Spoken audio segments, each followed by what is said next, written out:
උපත සිද්ධ වෙච්ච කතාව. බදුල්ල පැත්තේ තියෙන ඌව ප්‍රොවින්ස් වල බදුල්ල පැත්තේ තියෙනවා කන්දක්. හරි මම මේ කතාව ඔලෙල්ලෙන් කියලා තියෙනවා. නමුණුකුල කන්ද. අඩි මම හිතන්නේ අඩි 6680ක් දුර උසයි. අන්නේ කන්දේ ගොඩාක් කල්වද මේ ඇත්තම කතාව මේක තමයි මොහිනීගේ උපත සිද්ධ වෙච්ච කතාව. ඒ කන්ද ආශ්‍රිත පොඩි ගම්මානයක් තිබිලා තියෙනවා. මේ ගම්මානයේ ජීවත් වෙලා ඉඳලා තියෙනවා උපත් වගේ පවුලක ගෑන් ළමෙක් ලස්සන ගෑන් ළමෙක්. ඒකේ නම රන්මලි. රන්මලි කියන ලස්සන ගෑන් ළමෙක් ඉඳලා තියෙනවා. මේ ගෑන් ළමයා පෙම්හාදකමක් ඇති කරගෙන තියෙනවා. පොට්ටක් පොස පැලන්ති කොල්ලෙක්. ඉතින් අර හැමෝටම වෙන දේ සිද්ධ වෙලා තියෙනවා. ගෙදරින් අකමැති. ඉතින් මොකද කරලා තියෙන්නේ? මේ දෙන්නා යනලා යනවා මේ කන්ද. ඊළ කන්ද ජීවත් වෙනවා. කන්ද ජීවත් වෙනකොට ටික කාලයක් ජීවත් වෙනකොට ඉතින් මේගොල්ලන්ට බබෙක් හම්බෙනවා. ඒ කොහොමද හම්බ එපා? ඒ කැලේ කිව්වේ නැහැ නේද මේ.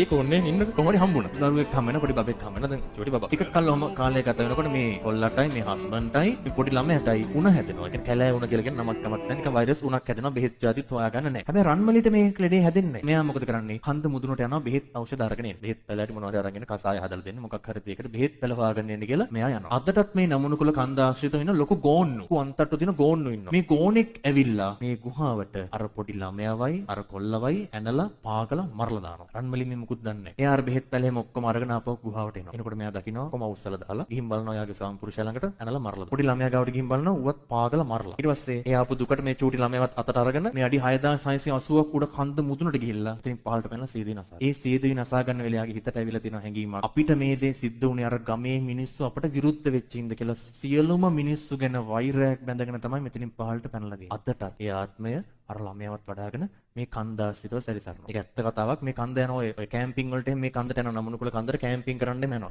ඒ ගියපු ගොඩාක් අය දැකලා තියෙනවා. සුදු පාට ඡායාවක් ළමයෙක් වඩාගෙන කෑ ගහගෙන ඇවිදගෙන යනවා. අදටත් ඒක තියෙනවා. ඔන්න ඔය තමයි ඇත්තම කතාව. ඔන්න බලන්න රන්මලිට වෙච්ච දේ. රන්මලි තමයි පහුකාලීන මොහිනී බවට පත් වෙලා තියෙන්නේ. ඒ කියන්නේ යාට රූපයක් තිබිලා තියෙනවලු මේ කොල්ලංග මෝහණය කරගන්න පුළුවන් මට්ටමේ හොඳ රූපයක් තිබිලා තියෙනවා. මන මෝහණය වෙන. ඒ හින්දා තමයි මොහිනී කියලා දාලා තියෙන්නේ. අදටත් එයා මේ කන්දේ ඉන්නේ. අපි ට්‍රිප් එක යන්න නමුණුකුල.